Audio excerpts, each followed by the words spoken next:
Христианские притчи. Наследие святых отцов. В ангельском обличии.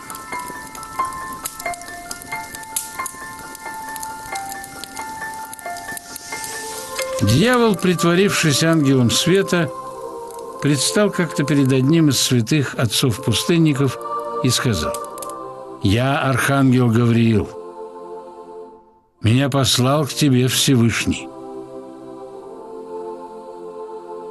Монах ответил: «По-моему, ты что-то перепутал.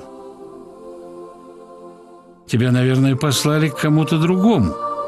Ведь я не сделал ничего особенного, чтобы заслужить внимание ангела».